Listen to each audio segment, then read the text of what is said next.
Hello friends, welcome back to the S&W audio channel. In the previous video, we discussed the fundamentals of feedback and learned why loop gain is so important in audio amplifiers. In today's video, we will discuss how to measure it.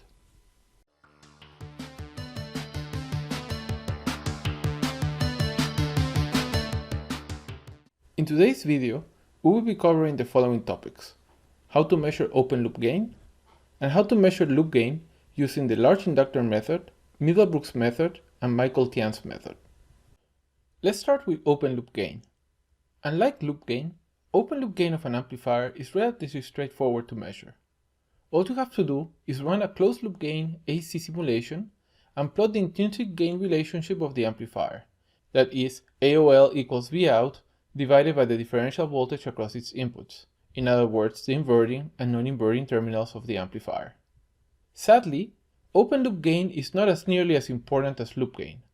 The only time I can think of right now where we will be paying attention to the open loop gain of the amplifier is when designing the input stage. As a result, let's concentrate our efforts on measuring loop gain. Let's now turn our attention to loop gain. First of all, let me address how not to measure loop gain. Plain and simple, no matter how you do the test, do not break the loop. Why? Because the DC operating points will not be correct, interaction between nodes where the loop is broken will be lost, and the current loop transmission will not be accounted for. Having said this, there are three methods to properly measure loop gain: the big inductor method, the Middlebrooks method, and the Tian method. The big inductor method, which Bob Cordell suggests in his book, is simple but not very accurate and has limited use since it only plots voltage transmission. The Middlebrooks method, which was the most popular method before Tian, provides higher accuracy and general purposeness, but it also has some limitations. Finally, Tian's method, which is the most recently developed and my preferred one, provides the best accuracy and ease of use. Let's deep dive into these methods. The big inductor method circumvents the DC operating point issues of breaking the loop by inserting a large inductor to break the loop at any frequency of interest while still providing DC feedback to not lose the DC operating point. The measurement method is actually quite simple. You inject a test voltage signal at one end of the inductor and measure the voltage at the other end. Then, you plot the ratio of the two voltages. In its simplicity though, this method is quite crude. It only measures voltage transmission and does not account for loading, since the inductor is unopened at any frequency of interest. Also, it may run a little bit slow if the simulator has trouble calculating the operating point due to a large LC time constant. The Middlebrooks method, which was developed by David Middlebrooks in 1975, is a more elaborate method that uses a dual simulation process to compute the loop gain. As shown here, the method first measures the voltage transmission, then it measures the current transmission, and finally, via the relationship shown here, it computes the loop gain. The main issue with the Middlebrooks method is that it is directional. In other words, the probe circuit needs to be inserted the right way. Also, due to its directionality, it ignores the backward loop transmission, which can result in some inaccuracy. In practice, this is actually not bad. The circuit on the left shows the built-in LTSpice example for the Middlebrooks method, and it can be used for experimentation. This example can be found in the examples/educational subfolder of LTSpice. The Tian method, which is my preferred method to measure loop gain, was developed by Tian and his colleagues at Cadence Systems for the Spectre simulation engine. Similar to Middlebrooks, Tian's method also uses a two-simulation process to calculate loop gain. The details of the method are shown here and can be further found in the link below. While the associated math for Tian's method is a bit more complicated than Middlebrooks, this method has two main advantages. First, it is symmetrical, so the direction of the test probe is not important.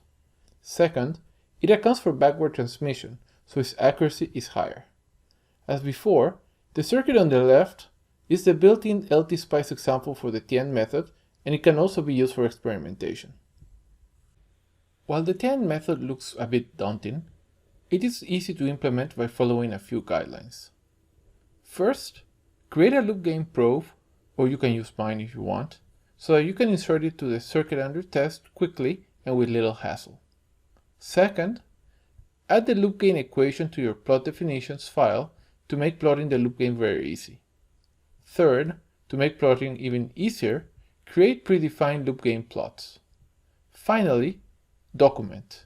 Include as much documentation as you can into your proof schematic so you don't have to remember everything. If you look at my proof schematic on the left, the circuit is actually very small. It's just 3 sources. Everything else, all the blue text, is documentation. In the next section, I will do a demo and go over these guidelines. Let's turn now to LTSpice to see how the Tian method is implemented. So now we are in the LTSpice environment, and I've loaded up the schematic of my Tian loop gain probe. And as you can see in this schematic, as I mentioned before, most of it is documentation. All of this piece down here is documentation, and the actual circuit is these 3 sources up here. So let me just deep dive into how this works. The circuitry has 2 terminals, A and B, and this is where the circuit under test will be connected once you break up the loop. And the method for the Tian loop gain probe, the way it does it is, it first injects an AC1 voltage signal, and then it does a measurement. And while this voltage signal is being injected, this current source is zeroed out. And then on the second simulation, the voltage source VI is zeroed out, and you inject an AC1 current source into node X and do a measurement. Then after the 2 simulations have completed, the method takes the measurements, combines them using this formula up here, and it computes the loop gain. All right, so for the rest, I could talk about this piece, but I think it's better if we just see it in action. So let me just load up a few examples. So the first example circuit I'm going to use is a 3 transistor current mirror, and I've gone ahead and actually drawn it. And on top of the circuit, I've also put a power supply, and I've added the spice directive.op so we can actually test it to make sure it works before going ahead and measuring the loop gain. So let me just run it quickly just to make sure that it works. So there it is. As you know, I hate reading this, so I prefer to just hover. So we can see here that the transistor is running, Q2 is running at a milliamp, which makes sense because it's mirroring the 1 milliamp from I1, which is also running at around a milliamp. So the current mirror works. So let's now go ahead and analyze the loop gain. So the loop we're going to analyze is this one here. And if you don't see the feedback, let me just run it quickly. Let's take this node here, and actually let me label it VI. If node VI goes up, then the base of Q1 also goes up. Q1 will get turned on more, and it will bring VI down. So you can see this is a negative feedback or a restorative loop.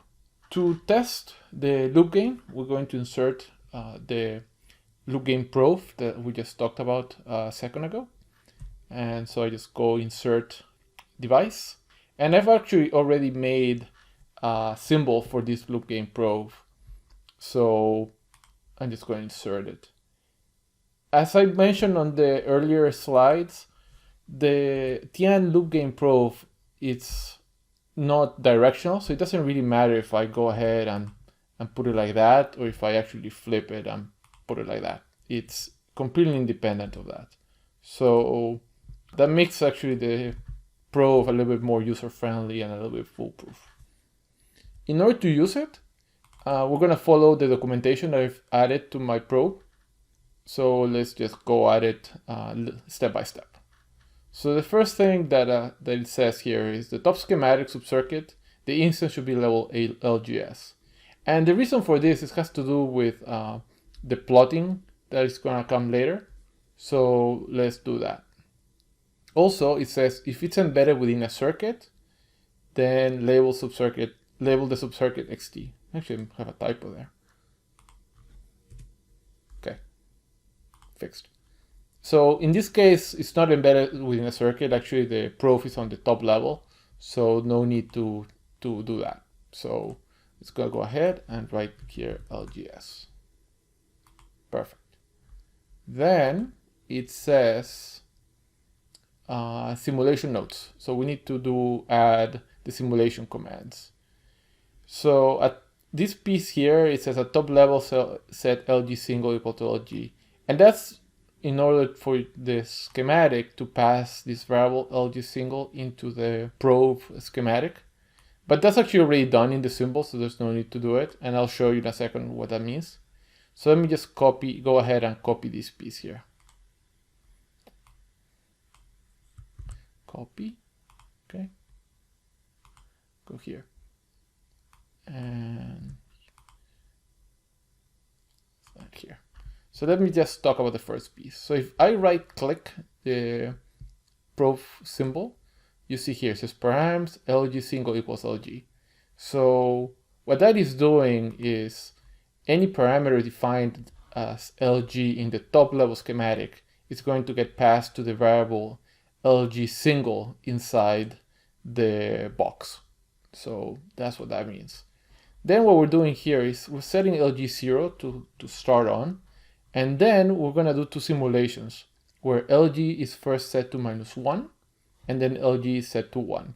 Now what this piece is doing is, if we go here, it's selecting which source is active. So in the first simulation, VI will be active and II will be zeroed out. And in the second simulation, II will be active and VI will be zeroed out. Essentially, it will be a short. Okay, so the next thing we need to do is actually run an AC simulation. So the easiest way to do that is just to go edit simulation command, select AC analysis, and add the command this way using the UXI. So I like decade, start frequency 1 Hertz, and I know this is a fairly fast circuit, so I'm going to go all the way to 10 gigahertz for this test. So there we go. And now that we have that in, we can actually run it. So run. Okay, so it run. It probably didn't, it's hard to tell what it did, because if you go ahead and plot something, you're gonna get something that doesn't mean anything. So let's just keep following the instructions in the loop gain probe. So it says, okay, so we did the simulation. Now we need to do the actual plotting. So what we need to do is we need to plot this expression in order to see the results. So let me go ahead and just copy this. Control C. And now we can go to our plot, which is right here. So bring up the add traces, copy this expression, and there you go. So that's the loop gain. You can see we have a single pole roll-off, and this is actually determined by, if you go here to schematic, this capacitor, which is probably better if I do this. There we go. So the schematic here shows this capacitor, which is setting the dominant pole for this loop, and that's what's giving us this pole here. And then it just rolls off as minus 20 dB per decade up to about here. We start gaining another, there seems to be like another pole, which is indicated by how we're losing phase here.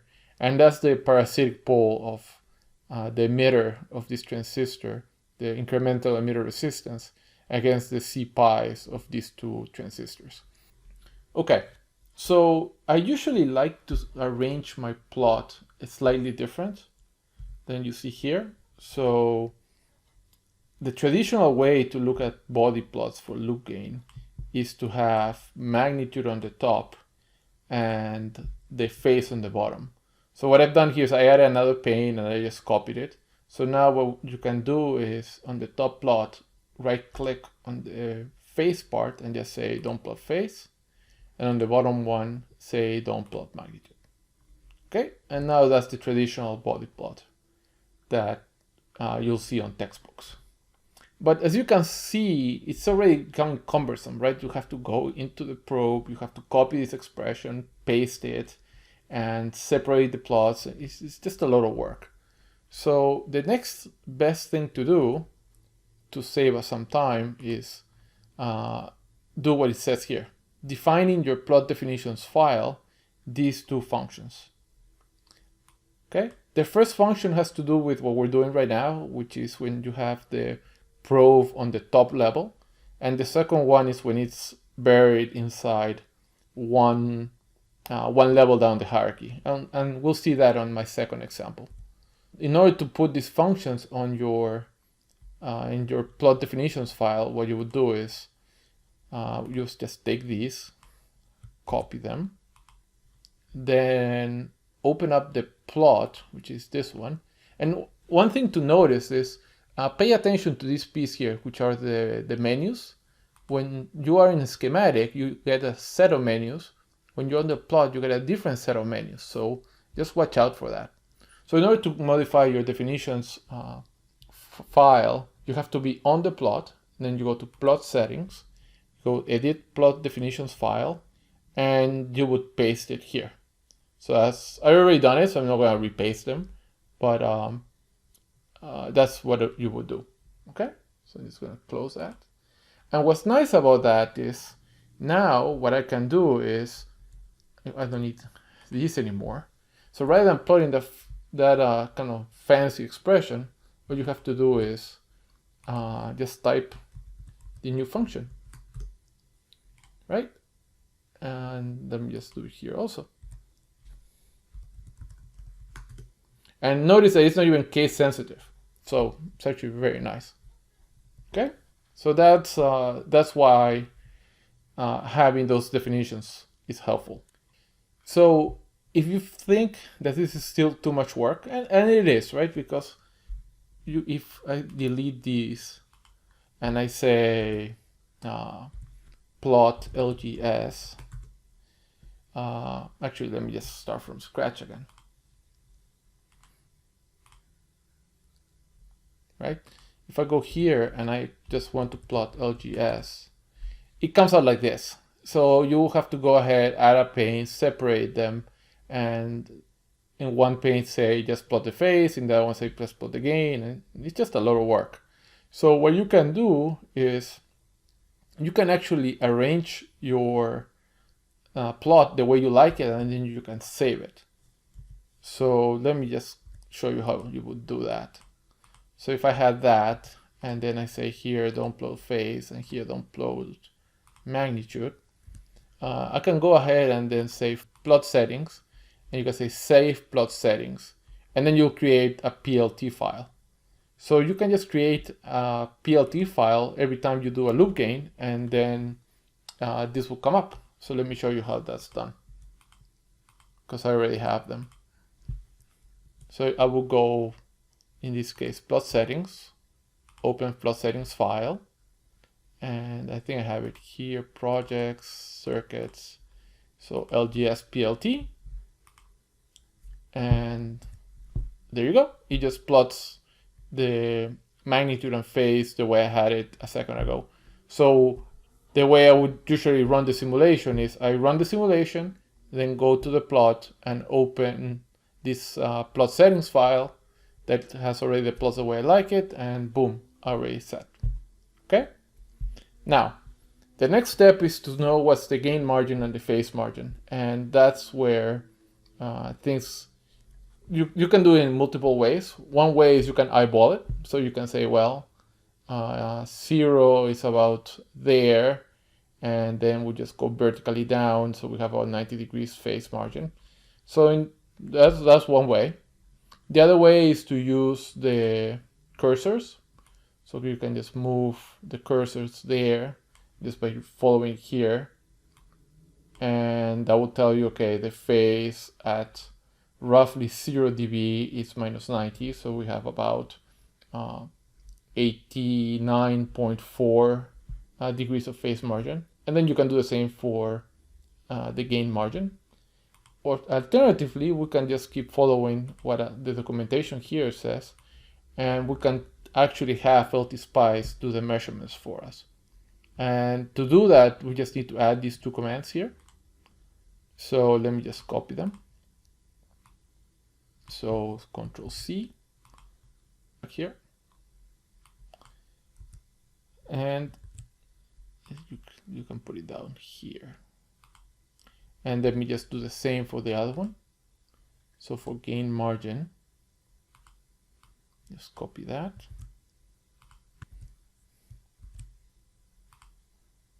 Okay. By the way, one thing that you notice is that I am able to bring up these sort of windows really quickly, and the reason that is because I have already my keyboard customized with shortcuts. Shortcuts are very important if you want to move around fast in LTSpice, and I highly recommend everybody to actually go ahead and change their shortcuts. So now that we've added these two commands, let's just run the simulation again. And to see the results, just look at the log file. Actually, I have a shortcut for that, but the other way to do it is you can go right click, view, and just say spice error log. Okay, and it says right there.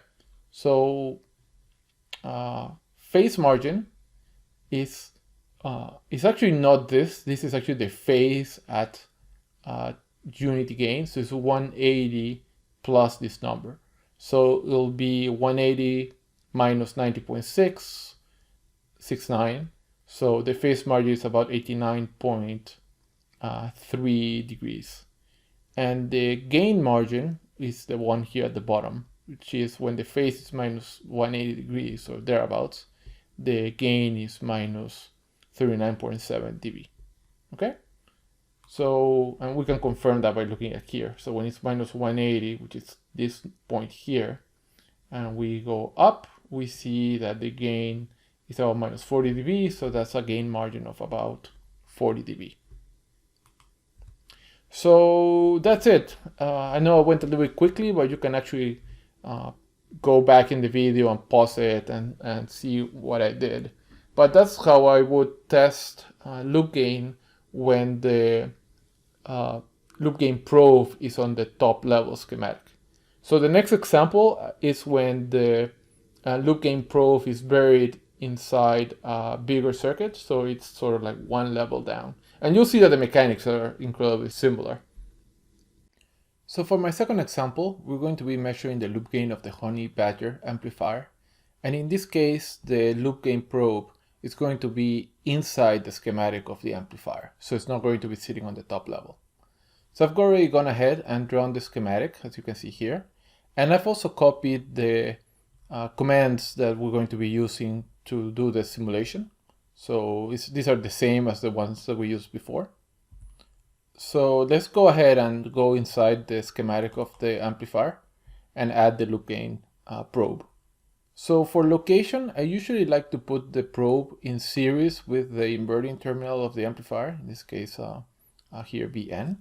So let's go ahead and add it. And as I said before, the orientation of the probe doesn't really matter. So let's open also a schematic of the probe, because that's going to tell us what to do. So when it's embedded inside a circuit, we actually have to rename the circuit slightly different. And it says right here, if embedded within a subcircuit, label the subcircuit XT.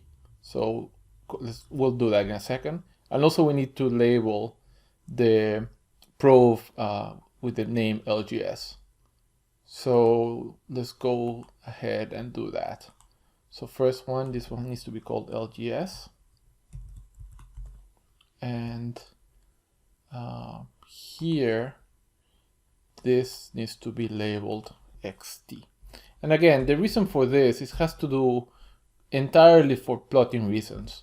As we already defined the functions LGS and LGS2 for plotting, these functions rely on the probe and the subcircuit to be named the way it's described in the instructions, else it just won't work. So now that we've done the labeling as required, let me just close this because we don't really need it. So now let's just run the simulation. So now that the simulation has run, we can actually go ahead and go plot it. And we already have the functions defined, so we can just go ahead and do that. So let me just add the plot. So in this case, it's LGS2. So LGS1 was when the prof is sitting on the top level. LGS2 is when it's sitting inside one level down the hierarchy. So there it is, that's the loop gain. And I could go ahead and separate it, but let's do it the quick way, which is just loading a file, a PLT file that already has what we need. So I keep mine in here. So there it is. You can see the loop gain and the magnitude and the phase. Okay. To do the measurement, if we go here, we need to pick the second one because we're doing LGS2. So let me go ahead and copy this to our top level. Okay, just put it right there. And that's the phase margin. And then for the gain margin, we're just going to do the same. Let's copy that.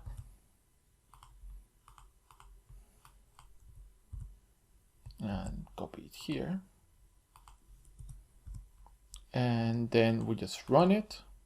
Okay, so to view our results, we just look at the log file. So just press B. It's a bunch of stuff that we don't need. And the results are actually down here. So we can see that the phase margin is actually, remember, it's 180 plus this number. So it'll be 91.43 degrees. And the gain margin is 14 dB. Okay, so that's it. That's the slight subtlety. It's a naming convention and then just picking up the right commands. So LGS2 for the PLT file, and then the second set of measurement commands to get the phase margin and the gain margin. So that concludes the demonstration section of this video. And as I said before, I'm going to be providing all the files that I've used in this demonstration, and they'll be posted on the DIY audio forum. Eventually, I'll be creating a website and I'll be putting all the contents there. In the next video, following my original agenda, I will be doing an introduction to the two-stage amplifier and will demonstrate how to model it in LTSpice. If you like the content of this video and want to get notified when the next video is available, please show your support to this channel by subscribing and hitting the thumbs up button for this video.